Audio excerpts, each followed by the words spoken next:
तो कहानी की शुरुआत होती है और हमें दिखाया जाता है कि जो हमारी रोज़ होती है वो बोल रही होती है, अच्छा तो तुम मुझे थैंक यू बोल रहे हो। तो थैंक यू बोलने की ज़्यादा ज़रूरत है नहीं, तो मेरे को ऐसा करो कि तुम मुझे जूते पहना दो।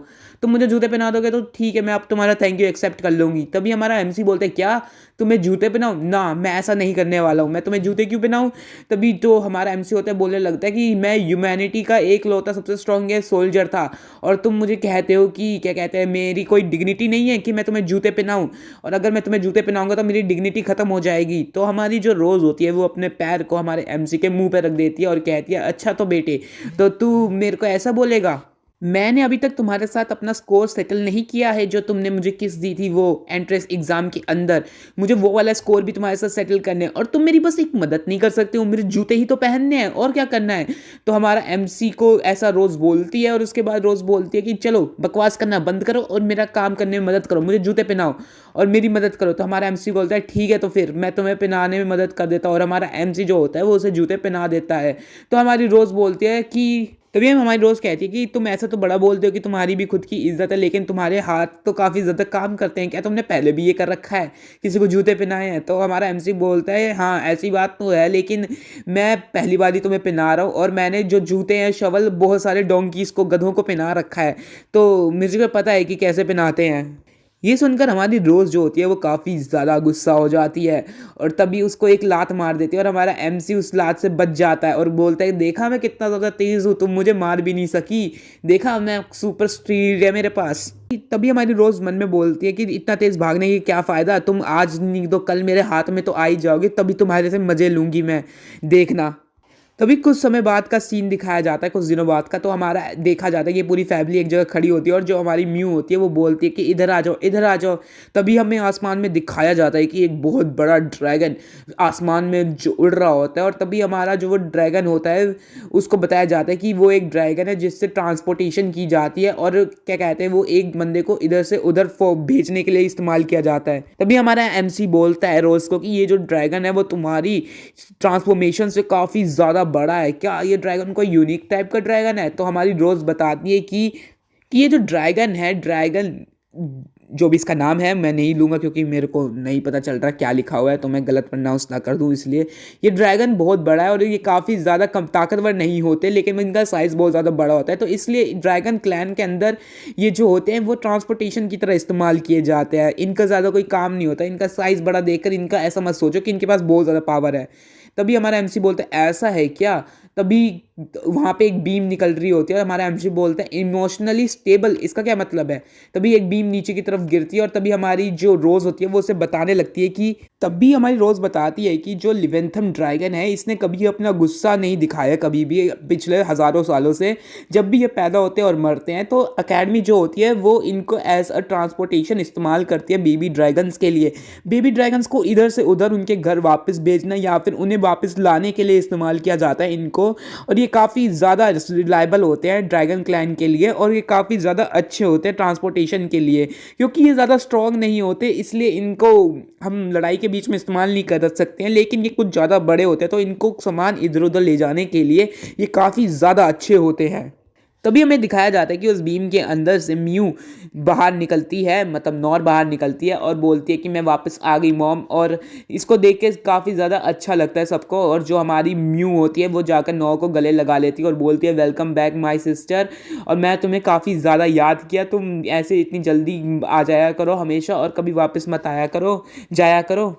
तभी हमारे म्यू को दिखाया जाता है जो काफ़ी ज़्यादा खुश हो जाती है, और नॉर हमारे एमसी को कुछ बोलने की कोशिश करती है लेकिन बोल नहीं पाती है। तो हमारा एमसी होता है जो कहता है कि ये बच्चा जो है इसने अभी तक मुझे डैड बोलना शुरू नहीं किया है, कोई बात नहीं, अब आगे जाके बोलना स्टार्ट कर देगी मेरे को, वैसे भी कोई ज़्यादा जल्दी है नहीं मेरे को।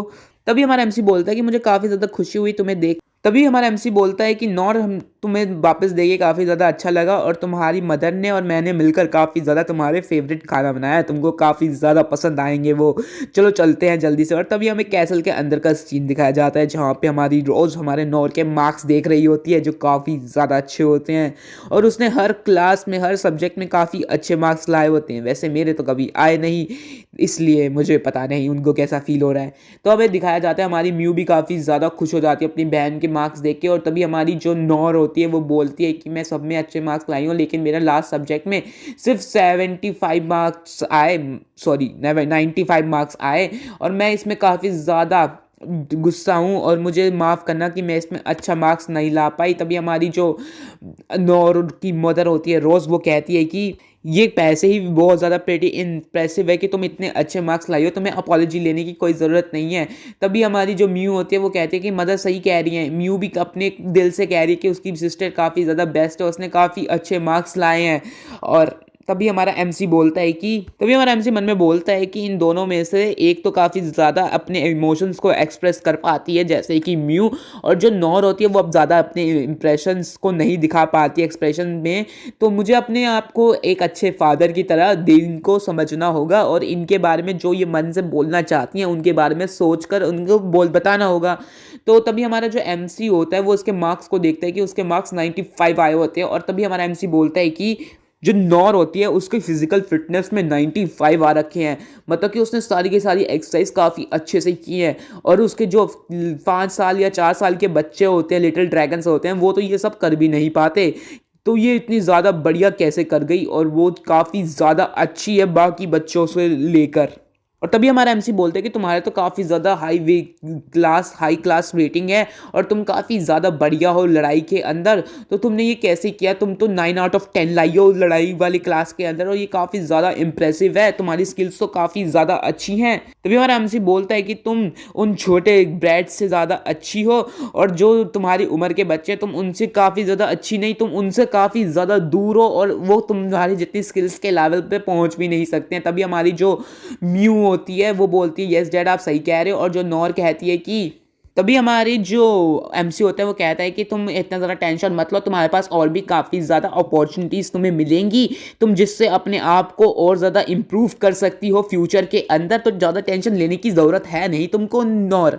तभी नॉर बोलती है कि मैंने मदर से सुना था कि तुमने आप अपनी हर सब्जेक्ट के अंदर काफ़ी ज़्यादा टॉप स्टूडेंट्स थे, और आपने अपने आप को स्कूल के अंदर काफ़ी ज़्यादा बढ़िया से रिप्रेजेंट किया था, और काफ़ी ज़्यादा अच्छे थे आप स्कूल के अंदर। तभी हमारा एमसी बोलता है कि मैं स्टार्टिंग से ही फर्स्ट पोजीशन के अंदर नहीं था, मैं स्टार्टिंग से काफ़ी ज़्यादा इतना अच्छा नहीं था, पर तुम्हारे फादर ने काफ़ी ज़्यादा हार्ड वर्क किया था और काफ़ी ज़्यादा मेहनत करके जो क्लास का जो फर्स्ट पोजीशन था वहाँ तक क्लाइंब किया था, और वहाँ तक पहुँच गए थे, और वो काफ़ी ज़्यादा मेहनत करके मैं पहुँचा था। तो तुम्हें भी इसी मेहनत करनी चाहिए और खुद के ऊपर विश्वास रखना चाहिए। कभी आपको मिस्टेक करने से डरो मत, और जितना तुम मिस्टेक करती हो तुम उतना ज़्यादा सीखती हो कि तुमने क्या मिस्टेक की, और उसको बेटर करने की कोशिश किया करो। जैसे तुम वो करोगी तुम और ज़्यादा क्लाइम करोगी। तभी हमारी जो नॉर होती है वो कहती है कि ठीक है पापा मैं ऐसे हर बार करूँगी। तभी हमारी जो मी होती है वो कुछ कहती है कि डैड इतने ज़्यादा स्ट्रांग है, तो जब वो मदर के साथ लड़ेंगे तो दोनों में से कौन जीतेगा, मदर या फिर फादर? तुम मुझे बता सकते हो मदर मम्मा? तो ऐसे हमारी जो म्यू होती है वो पूछती है। तो दोनों के दोनों जो हमारा एमसी होता है और हमारी जो रोज़ होती है वो दोनों बोलती है मैं जीतूंगी। तो दोनों के दोनों बोल देते हैं मैं जीतूंगी। तभी वो दोनों लड़ने लगते हैं कि कौन जीतेगा, मैं जीतूंगी।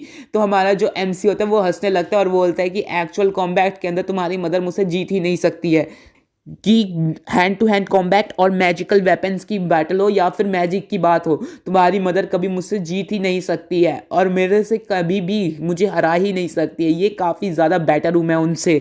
तो रोज़ बोलती है मैं तुम्हारी जैसी नहीं थी, मैं तुम्हारी जैसी काफ़ी ज़्यादा ऑनर्स अपनी क्लास के अंदर नहीं जीती हूँ, लेकिन मैं एक विन जीती हूँ की गेम्स के अंदर, और तुम मुझे हरा नहीं सकते हो। तभी उन दोनों के बीच में टकराव होने लगता है और बोलने लगते हैं कि हम दोनों में से मैं ही जीतूंगी, तुमने मेरे से शादी क्योंकि जब तुम्हें हार ही नहीं सकते थे। तो ऐसे करके वो लड़ने लगते हैं। तभी वो दोनों बोलते चलो बाहर चलते, हम दोनों एक दूसरे से लड़के ही देखेंगे कि हम दोनों में से ताकतवर है कौन, चलो जल्दी से बाहर चलते। तो हमारा एमसी बोलते हैं ठीक है तो फिर चलो बाहर चलते, और दोनों के दोनों बच्चे कंफ्यूज हो जाते हैं कि ये हो क्या रहा है।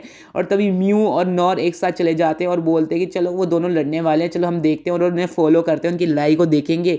तो म्यू कहती है कि हाँ हाँ चलो चलो जल्दी जल्दी चलते हैं। तो हमें बाहर दिखाया जाता है कि दोनों के दोनों एक्सरसाइज कर रहे होते हैं, और दोनों हमारी जो म्यू और नॉर होती हैं वो बेंच के ऊपर बैठ गई होती हैं, और तभी दोनों पॉपकॉर्न लेकर बैठ गई होती है। और म्यू कहती है कि सिस्टर तुम्हें क्या लगता है कौन जीतने वाला है, मदर या फादर, उन दोनों में से कौन सबसे ज़्यादा ताकतवर है? तो हमारी जो नॉर होती है वो कहती है कि टीचर बताते हैं कि जो मास्टर होता है कंपेरेटिवली वो ज़्यादा स्ट्रांग होता है, और जिसकी इम्प्रूव स्किल्स होती है फाइटिंग के अंदर वो ज़्यादा जल्दी जीत जाता है। तो मुझे नहीं पता है कि दोनों में से कौन जीतेगा। तो हमारी जो रोज़ होती है वो कहती है कि रोज़ कहती है कि तुम्हारी शरीर ने अभी तक इतना ज़्यादा रिकवरी की नहीं है कि तुम मेरे से लड़ सको और मेरे से जीत सको। क्या तुम्हें लगता है कि तुम मुझसे जीत सकते हो? तो हमारा एमसी कहता है कि मुझे पता है कि मैं तुमसे नहीं जीत पाऊँगा, लेकिन ये काफ़ी ज़्यादा रियली अपॉर्च्युनिटी मिलती है सिल्वरीन ड्रैगन के साथ लड़ने की। क्या पता मैं तुम्हें हरा दूँ और तुम मेरे सामने झुक जाओ, ऐसा हमारा एमसी बोलता है। तभी हमारी रोज़ बोलती है कि चलो कुछ गैम्बल करते हैं। तो हमारा एमसी कहते हैं क्या मतलब बेट पे रखें कुछ? तो रोज़ बोलती है कि हाँ चलो चल रखते हैं। तभी रोज़ बोलती है कि अगर मैं जीती तो तुम मेरी एक रिक्वेस्ट को पूरी करोगे, और अगर तुम जीते तो मैं तुम्हें 1 महीने तक छूऊंगी नहीं। तो हमारा एमसी मन में बोलता है कि मुझे नहीं पता है वो कौन सी परवट वाली डिमांड करने वाली है, लेकिन वो क्या जीतेगी तो मेरे को भी नहीं छुएगी, और जैसे मैं जीत सकता हूँ तो मैं जीतने की पूरी कोशिश करूँगा, और मेरे को 1 महीने की छुट्टी भी मिल सकती है, जो काफ़ी ज़्यादा कमाल की बात है, और मुझे यही तो चाहिए। तभी हमारा एमसी कहता है कि ठीक है, तो फिर मैं तुम्हारी बात को एक्सेप्ट करता हूँ और चलो चलो शुरू करते हैं। तभी रोज बोलती है लेट्स गेट स्टार्टेड, और उसी के साथ वीडियो यहीं पे खत्म हो जाती है। तो ये वीडियो यहीं पे समाप्त होती है, और मैं ये बताना चाहता हूँ कि मैं चाहता हूँ कि तुम मुझे और रिकमेंडेशंस दो मानवा का।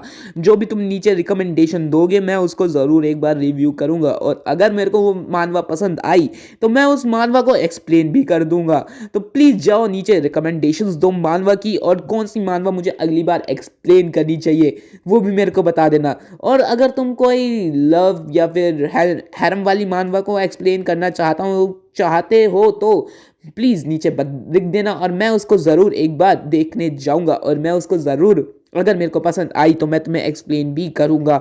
तो इसी के साथ मिलते हैं अगले वीडियो में। Good bye.